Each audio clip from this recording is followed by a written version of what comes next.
প্ৰচণ্ড ধুমুহাই প্ৰশ্ন কৰিলে মোক। ডক্টৰ ভূপেন হাজৰিকা। এতিয়া প্ৰথম ষ্টেঞ্জাটোত কি কৈছে চাবা।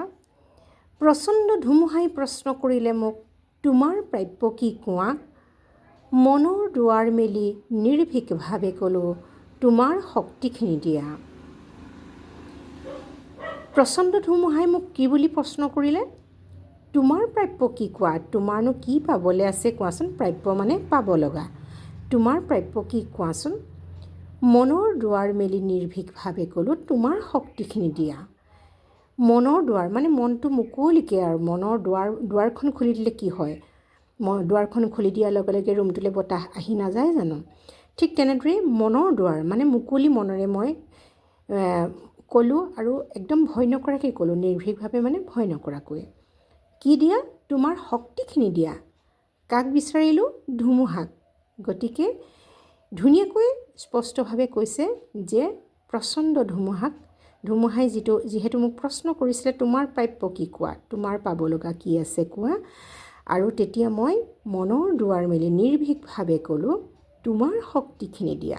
তোমাৰ যিখিনি শক্তি আছে সেয়া মোক দিয়া। বৰ্জৰ গৰ্জনে বক্ষ জাৰি ক'লে, তোমাৰ কাম্য কি কোৱা? মই ক'লোঁ, ব্ৰজ তোমাৰ শক্তিশালী উদাত্ত কণ্ঠটি দিয়া। আমি যে ধুমুহা বতাহ মাৰিলে তেতিয়া গাজনি মাৰি আমি খুব ভয় কৰোঁ, নহয়নে বাৰু? তেতিয়া দৌৰ মাৰি যে আমাৰ ঘৰত থকা ডাঙৰ মানুহৰ ওচৰলৈ গুচি যাওঁ, মাহঁতৰ ওচৰলৈ যাওঁ, দেউতাহঁতৰ ওচৰলৈ যাওঁ। গতিকে ইয়াত ব্ৰজৰ গৰ্জন মানে সেই কথাটো বুজাইছে। যেতিয়া গাজনি মাৰে সেই কথাটো বুজাইছে।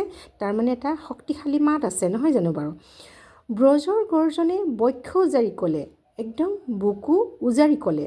কি ক'লে? তোমাৰ কাম্য কি কোৱা? তুমি কি বিচাৰিছা সেইটো কোৱাচোন? মই ক'লোঁ, ব্ৰজ তোমাৰ শক্তিশালী উদাত্ত কণ্ঠটি দিয়া। তোমাৰ যি শক্তিশালী উদাত্ত মানে একদম ডাঙৰ মাতৰ যিটো কণ্ঠ, সেই শক্তিশালী উদাত্ত কণ্ঠটি মোক দিয়া। এতিয়া চোৱা, প্ৰথম যেতিয়া আমি এই ষ্টেঞ্জাটো আমি আলোচনা কৰোঁ, তেতিয়া আমি ইয়াত দুটা কথা আমি ইয়াত পাওঁ যে আমি ধুমুহাৰ পৰা এটা বস্তু বিচাৰিলোঁ, সেইটো কি? শক্তি। গতিকে ধুমুহাৰ পৰা আমি শক্তি বিচাৰিলোঁ আৰু ব্ৰজৰ গৰ্জনৰ পৰা আমি কি বিচাৰিলোঁ? উদাত্ত কণ্ঠ। এইটো কবিতাৰ মানে প্ৰথম ষ্টেঞ্জাৰ এই দুটা হৈছে মূল কথা। কবিতাটোৰ দ্বিতীয় অংশত এতিয়া কৈছে, এদিন আকাশে ক'লে জনৈক গীতিকাৰে, অকণি আকাশ দেখো মাগে, তুমি কিয় আজি বাৰু কম্পিত কণ্ঠেৰে মাগিছা সৰ্বাকাশ সত্তা। এদিন আকাশে কি ক'লে? জনৈক গীতিকাৰে, জনৈক মানে ইয়াত নামটো উল্লেখ কৰা নাই, কোনো এজন গীতিকাৰৰ কথা কৈছে। অকণি আকাশ দেখো মাগে। এতিয়া চোৱা, আকাশখন ইমান বিশাল, গতিকে এই বিশাল আকাশৰ মাথোন অকণমানহে বিচাৰিছে সেই গীতিকাৰজনে। তুমি কিয় আজি বাৰু কম্পিত কণ্ঠেৰে মাগিছা সৰ্বাকাশ সত্তা। কিন্তু তুমি আজি কিয় কম্পিত কণ্ঠেৰে, কম্পিত মানে কঁপি থকা মাতেৰে, মাগিছা সৰ্বাকাশ সত্তা। গোটেই পৃথিৱীখনৰ যিটো সত্তা মানে অস্তিত্ব, সেই অস্তিত্ব তুমি আজি কম্পিত কণ্ঠেৰে কিয় বিচাৰিছা? কঁপি থকা মাতেৰেনো কিয় বিচাৰিছা? মই ক'লোঁ, তুমিতো কৈছিলা ৰাতিপুৱা, যিমানে বিলাই দিবা সিমানে মহান হ'বা, তাৰে নাম সঁচা উদাৰতা। তেতিয়া মই কি ক'লোঁ? তুমিতো কৈছিলা যে আজি ৰাতিপুৱা তুমি ৰাতিপুৱা কৈছিলা, কি বুলি কৈছিলা? যিমানে বিলাই দিবা সিমানে মহান হ'বা, তাৰে নাম সঁচা উদাৰতা। আচলতে ধনী দুখীয়া নিৰ্বিশেষে যেতিয়া সকলো মানুহৰ মাজত যেতিয়া তুমি মৰম বিলাই দিবা, যিমান তুমি বিলাবা সিমানে তুমি মহান হ'বা, আৰু তাৰেই নাম হৈছে সঁচা উদাৰতা। আচলতে ইয়াত মানে কবিয়ে মানৱতাৰ জয়গান গাইছে, য'ত কোনো ধনী বা দুখীয়া বুলি নাথাকিব, য'ত মানৱৰ কল্যাণৰ হকে সকলোৱে কাম কৰিব, এই কথাটোকে ইয়াত স্পষ্টভাৱে প্ৰকাশ পাইছে। সেয়েহে আকাশ তুমি দিব যদি খুজিছাই সংকীৰ্ণতা এৰি দিয়া, অৱদান ৰূপে তোমাৰ পূৰ্ণ বিশালতা দিয়া যদি আজিয়েই দিয়া। তেতিয়া কৈছে যে সেয়েহে আকাশ তুমি দিব যদি খুজিছাই, সেই আকাশ তুমি যদি দিব খুজিছাই তেনেহ'লে সংকীৰ্ণতা এৰি দিয়া। সংকীৰ্ণতা মানে কি? ঠেক মনোভাৱটো এৰি দিয়া আৰু তাৰ অৱদানৰূপে কি দিয়া? তোমাৰ পূৰ্ণ বিশালতাত দি দিয়া। আৰু দিব যদি খুজিছাই আজিয়ে দিয়া। আচলতে আকাশখন ইমান বিশাল নহয় জানো বাৰু? সেইকাৰণে কৈছে যে তোমাৰ সংকীৰ্ণতা এৰি তোমাৰ পূৰ্ণ বিশালতা আজিয়েই দি দিয়া। আকৌ এবাৰ পঢ়ি দিছোঁ তোমাক স্পষ্ট হ'বৰ কাৰণে তোমালোকক। এদিন আকাশে ক'লে জনৈক গীতিকাৰে, অকণি আকাশ দেখো মাগে, তুমি কিয় আজি বাৰু কম্পিত কণ্ঠেৰে মাগিছা সৰ্বাকাশ সত্তা? মই ক'লোঁ তুমিতো কৈছিলা ৰাতিপুৱা, যিমানে বিলাই দিবা সিমানে মহান হ'বা, তাৰে নাম সঁচা উদাৰতা। সেয়েহে আকাশ তুমি দিব যদি খুজিছাই, সংকীৰ্ণতা এৰি দিয়া। অৱদান ৰূপে তোমাৰ পূৰ্ণ বিশালতা দিয়া যদি আজিয়েই দিয়া। মহাকাশে দিলে মোক বিশাল দৃষ্টি আৰু ধুমুহাই প্ৰচণ্ড শক্তি। ব্ৰজই দিলে মোক উদাত্ত কণ্ঠ আৰু দিলে সাহসৰ যুক্তি। ইমান ধুনীয়া এটা কবিতা চোৱাচোন। মহাকাশে কি দিলে? মোক বিশাল দৃষ্টি। চোৱা, আমি চকুৰে যেতিয়া আকাশখনৰ ফালে চাওঁ তেতিয়া কি কৰোঁ? ইমানেই বিশাল আমি মানে ঢুকি নাপাওঁ নহয়নে বাৰু ইমূৰৰ পৰা সিমূৰলৈ? সেই কথাটোকে কৈছে যে মহাকাশে কি দিলে? মোক বিশাল দৃষ্টি আৰু ধুমুহাই কি দিলে? প্ৰচণ্ড শক্তি।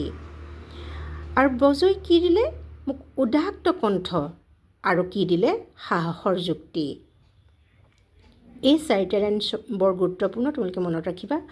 মহাকাশে দিলে মোক বিশাল দৃষ্টি, ধুমুহাই প্ৰচণ্ড শক্তি, ব্ৰজই দিলে মোক উদাত্ত কণ্ঠ আৰু দিলে সাহসৰ যুক্তি। বুজি পাইছানে? মহাকাশে বিশাল দৃষ্টি দিলে, ধুমুহাই প্ৰচণ্ড শক্তি দিলে, ব্ৰজই দিলে উদাত্ত কণ্ঠ আৰু সাহসৰ যুক্তি। এতিয়া ইয়াত চোৱা, ইয়াত মহাকাশে বিশাল দৃষ্টি দিলে 1 নম্বৰ, 2 নম্বৰ হৈছে ধুমুহাই প্ৰচণ্ড শক্তি দিলে, 3 নম্বৰতে হৈছে ব্ৰজই কি দিলে? উদাত্ত কণ্ঠ আৰু সাহসৰ যুক্তি দিলে।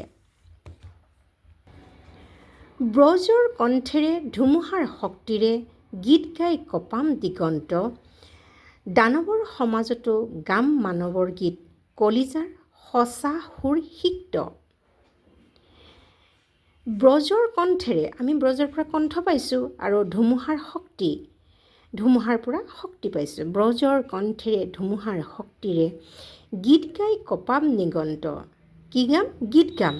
আৰু কি কপাম? দিগন্ত কপাম।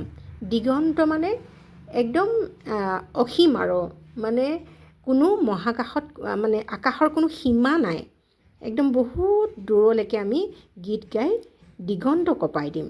দিগন্ত মানে আকাশৰ যি সীমা, মানে অসীম নহয় জানো আকাশখন? গতিকে গীত গাই কপাম দিগন্ত, দূৰ দূৰণিলৈকে আমি গীত গাই দিগন্ত কপাই দিম। দানৱৰ সমাজতো গাম মানৱৰ গীত। আমি দানৱ মানে যিবিলাক অসুৰ আছে সেইবিলাকৰ কথা বুজাইছে। দানৱৰ সমাজতো কিহৰ গীত গাম? মানৱৰ গীত গাম, মানৱতাৰ গীত গাম। মানৱতাৰ গীত মানে, মানৱৰ গীত মানে মানুহক ভাল পোৱাৰ গীত, যে মানুহে মানুহক যে ভাল পাব লাগে, মানুহে মানুহৰ বাবে যে কাম কৰিব লাগে, সকলোৰে যে মিলিজুলি থাকিব লাগে, সেই কথাটো ইয়াত বুজাইছে। দানৱৰ সমাজতো গাম মানৱৰ গীত, কলিজাৰ সঁচা সুৰ সিক্ত। কলিজাৰ সঁচা সুৰ সিক্ত, একদম অন্তৰৰ নিভৃত কোণৰ পৰা গাম, যিটো সুৰ মানে আমাৰ সিক্ত মানে তিতি থকা, সঁচা সুৰেৰে তিতি থকা। তাৰ মানে কথাটো হৈছে কি, মানে মানুহৰ কাৰণে আমি এনেকুৱা গীত গাম যি মানুহৰ উপকাৰ বা হিত সাধন হয়। ব্ৰজৰ কণ্ঠেৰে ধুমুহাৰ শক্তিৰে গীত গাই কপাম দিগন্ত, দানৱৰ সমাজতো গাম মানৱৰ গীত, কলিজাৰ সঁচা সুৰ সিক্ত। মুমূৰ্ষু মানৱক জীৱনৰ বিদ্যুৎ কিঞ্চিতো যদি দিব পাৰোঁ, আকাশ ধুমুহা আৰু ব্ৰজক তাৰ বাবে শতবাৰ প্ৰণিপাত কৰোঁ। মুমূৰ্ষু মানৱক, মুমূৰ্ষু শব্দটোৰ ইয়াৰ অৰ্থ হৈছে একদম প্ৰায় মৃতপ্ৰায় কথাটো বুজাইছে, যেতিয়া মানে একে মৰো অৱস্থা, বুজিছানে? মুমূৰ্ষু শব্দটোৰ ইয়াৰ একেবাৰে মৃতপ্ৰায় অৱস্থা বা মৰো মৰো যিটো অৱস্থা সেইটো কথা কৈছে যে মুমূৰ্ষু মানৱক জীৱনৰ বিদ্যুৎ মানে বিদ্যুৎ শব্দ বিদ্যুৎ মানে কি কাৰেণ্ট নহয় জানো তাৰ মানে শক্তি জীৱনৰ বিদ্যুৎ এই যে যি মানে মানৱৰ সমাজখন যিটো মানে মৰো মৰো হৈ থকা যি মানৱৰ সমাজ সেই সমাজত যদি জীৱনৰ বিদ্যুৎ জীয়াই থাকিবৰ বাবে যি শক্তি কিঞ্চিতো যদি দিব পাৰোঁ কিঞ্চিতো মানে অলপমান হ'লেও কম পৰিমাণে হ'লেও কিঞ্চিতো মানে কম পৰিমাণে বা অলপমান কিঞ্চিতো যদি দিব পাৰোঁ আকাশ ধুমুহা আৰু ব্ৰজক তাৰ বাবে কি কৰিম আমি তাৰ বাবে শতবাৰ প্ৰণিপাত কৰোঁ তাৰ বাবে শতবাৰ নমস্কাৰ জনাওঁ সেই কথাটো কি বুজাইছে আমি মানে আকাশে ধুমুহাৰ ব্ৰজই আমাক সহায় কৰা নাই জানো গতিকে এই যে আচলতে এই সমাজখনত যদি আমি মানুহৰ কাৰণে আমি যদি কিবা কৰিব পাৰোঁ ভাল কাম কৰিব পাৰোঁ সেই তেতিয়া মানে অকণমান হ'লেও যদি আমি উপকাৰ সাধিব পাৰোঁ তেনেহ'লে সাৰ্থক হ'ব আৰু সেইবাবে আকাশ ধুমুহাৰ ব্ৰজক যি আমাক বিশালতা দিছিলে ধুমুহাই শক্তি দিছিলে আৰু ব্ৰজই যি সাহসৰ যুক্তি দিছিলে সেইবাবে আমি তেওঁলোকক কি কৰিম শতবাৰ প্ৰণিপাত কৰোঁ আচলতে এই কবিতাটো কি জানানে এইটো আচলতে মানৱতাৰ মানে মানুহে মানুহৰ বাবে যে কাম কৰিব লাগে মানুহক মানে উপকাৰ সাধন কৰিব লাগে যেনে তেনে হ'লেও আমি প্ৰকৃতিৰ উপাদানৰ পৰা আমি শক্তি আহৰণ কৰি আমি মানুহৰ বাবে কাম কৰিব লাগে এই কথাটোকে ডক্টৰ ভূপেন হাজৰিকাই এই কথাটোকে ধুনীয়াকৈ ইয়াত প্ৰকাশ কৰিছে ইয়াৰ যিবোৰ শব্দ অকণমান টান কিন্তু পঢ়িবলৈ খুবেই ভাল তোমালোকে উচ্চাৰণ শুদ্ধ কৰি পঢ়িবলৈ যত্ন কৰিবা আচলতে কবিতাটো কেইবাবাৰো পঢ়িবা প্ৰথমতে পঢ়ি ল'বা কেইবাবাৰো তাৰপিছতে পঢ়াৰ পিছত যেতিয়া তোমালোকৰ শব্দ উচ্চাৰণ শুদ্ধ হ'ব তেতিয়া সুন্দৰভাৱে তোমালোকৰ মনত ৰ'ব আৰু তেতিয়া আৰু প্ৰশ্ন উত্তৰবোৰ মানে লিখিবলৈ সুবিধা হ'ব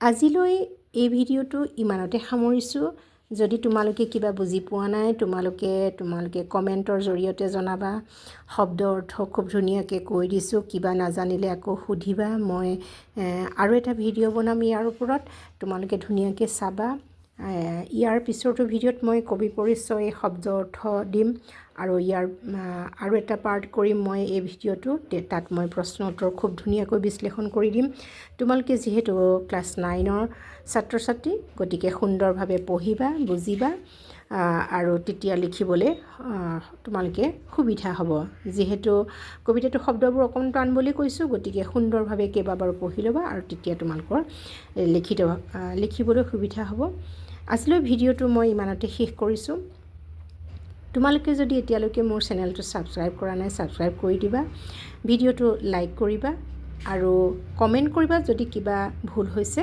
বা কিবা বুজি পোৱা নাই কমেণ্ট কৰি জনাবা আৰু তোমালোকক এনেদৰে মই অসমীয়াৰ পাঠ আগুৱাই লৈ যাম ভিডিঅ'টো চোৱাৰ বাবে সকলোকে ধন্যবাদ জ্ঞাপন কৰিলোঁ